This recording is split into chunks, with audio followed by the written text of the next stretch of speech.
पंडित जी, आपके लिए तो 2 रस्सी की ज़रूरत होगी।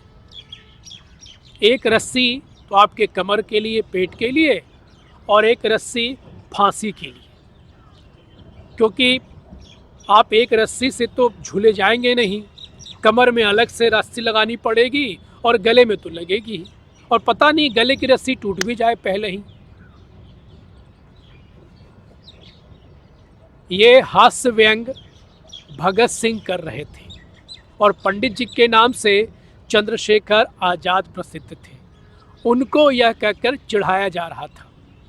आज इस मंगल भारत चैनल के माध्यम से उन क्रांतिकारियों के जीवन के बारे में प्रकाश डाला जा रहा है जो केवल गोली बंदूक की बात नहीं करते थे, बल्कि जब वो आपस में बैठते थे तो बहुत ही गहरा हास्य व्यंग का बोध था उनका।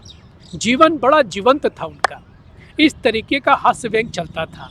तो पंडित जी नाराज हो गए। उन्होंने कहा कि देख भगत, ये फांसी वासी मुझे पसंद नहीं है। जब तक ये रिवॉल्वर मेरे पास है, किसकी हिम्मत है जो मुझे पकड़ सकता है? मुझे कोई भी जीवित नहीं पकड़ सकता है। और यही हुआ।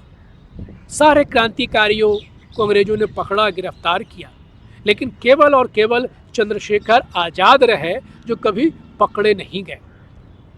काकोरी कांड में भी यही हुआ था। काकोरी पराक्रम जब इन्होंने किया था तो उसमें में भी यह कहा गया था कि 17 या 18 साल की इनकी आयु थी।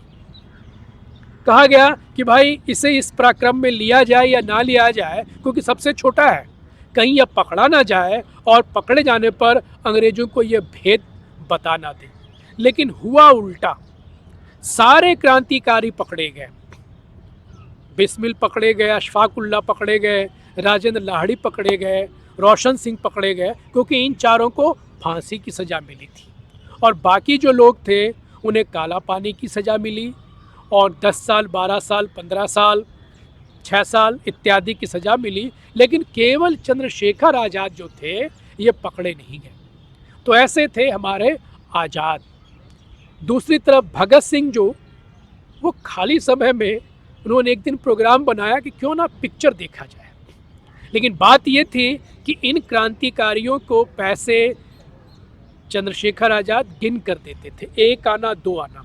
ये खाने नाश्ते के लिए दिए जाते थे।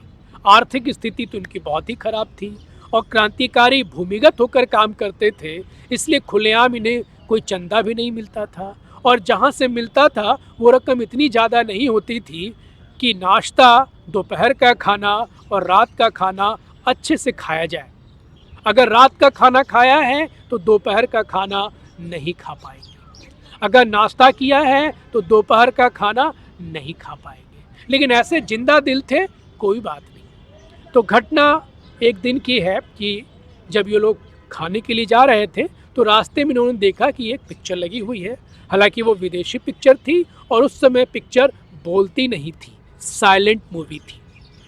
भगत सिंह ने कहा और जो इनके साथ में थे, क्यों ना पिक्चर देखा जाए। तो लोगों ने मजाक उड़ाया कि अच्छा, खाने के लिए पैसा नहीं है और पिक्चर देखना है, तेरा दिमाग उमाग तो खराब है भगत।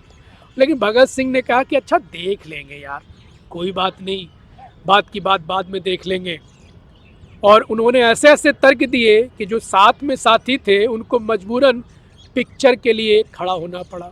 तो जैसे आज के समय में टिकट कटाने के लिए भीड़ लगी होती थी, मारपीट होती थी, तब भी उतनी ही भीड़ थी। और ये लोग 30-40 लोगों के पीछे थे। अब इन्होंने सोचा कि भैया ये टिकट तो मिलना मुश्किल है। तो भगत सिंह ने फिर वही अपना टपोरी दिमाग लगाया कि ऐसे काम नहीं चलेगा।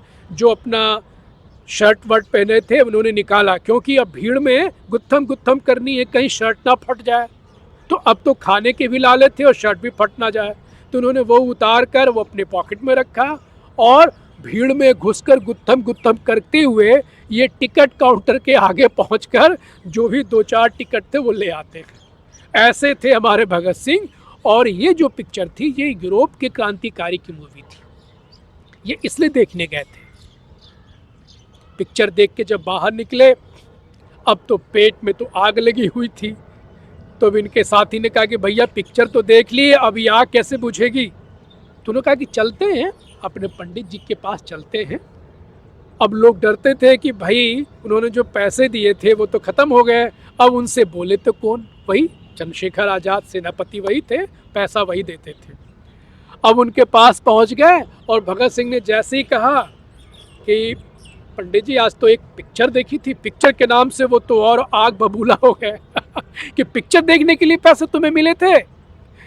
लेकिन भगत सिंह ने उन्हें बताया कि भाई हम लोग पिक्चर वो सब नहीं देखने गए थे उछल कूद वाली, वो जो पिक्चर देखने गए थे वो क्रांतिकारी की मूवी थी और हम देखने गए थे कि वो कैसे काम करते हैं। जब क्रांतिकारी की मूवी की बात आई तो आज़ाद जी तो वैसे भी नरम दिल थे, बाहर से कठोर और अंदर से नरम दिल।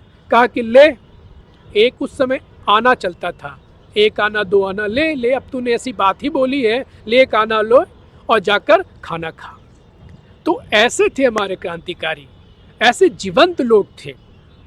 खूब हंसी मजाक भी होता था और खूब देश के लिए काम भी करते थे। इसलिए भगत सिंह ने एक बार कहा भी था कि जिन्हें जीवन जीने की कला आ गई है उन्हें फांसी चढ़ना पड़ रहा है। क्या कहूँ, हमें जीवन जीने की कला आई है, कैसे जीना है, क्या खाना है, क्या पीना है, देश के लिए क्या करना है।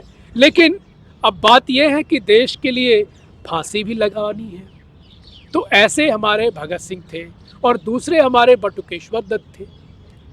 इन्हें भी आदत थी पार्क में घूमने की और चांदनी रात में बैठने की। तो एक बार हंसी मजाक में सारे लोग बैठ कर बात कर रहे थे कि भाई अगर अंग्रेजों ने छापा मारा तो कैसे कैसे कौन कौन पकड़ा जाएगा। तो कहा कि ये जो बटू हैं ये तो चांदनी रात में चांदनी रात को देखते हुए कहते रहेंगे कि वाह वाह क्या बात है, क्या चांदनी रात है, और उतने में अंग्रेज पुलिस आ जाएगी, बोलेंगे कि चलो भैया जेल, बहुत चांदनी रात देख ली है। तो ये चांदनी रात के चक्कर में पकड़े जाएंगे। और अपने ये भगत, ये तो कोई मूवी देखते हुए अंग्रेज बहादुर बोलेगा चल भाई भगत बहुत अंग्रेजी मूवी देख ली, मतलब पिक्चर देख ली, अब चल जरा जेल की हवा खाएं।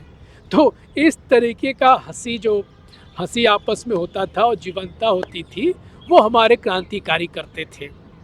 सारे क्रांतिकारी, चाहे वो चंद्रशेखर आज़ाद हो, बटुकेश्वर दत्त हो, बिस्मिल हो, अशफाक उल्लाह खां हो, और दुर्गा भाभी भी, पृथ्वी सिंह आज़ाद भी, भगत सिंह तो थे ही।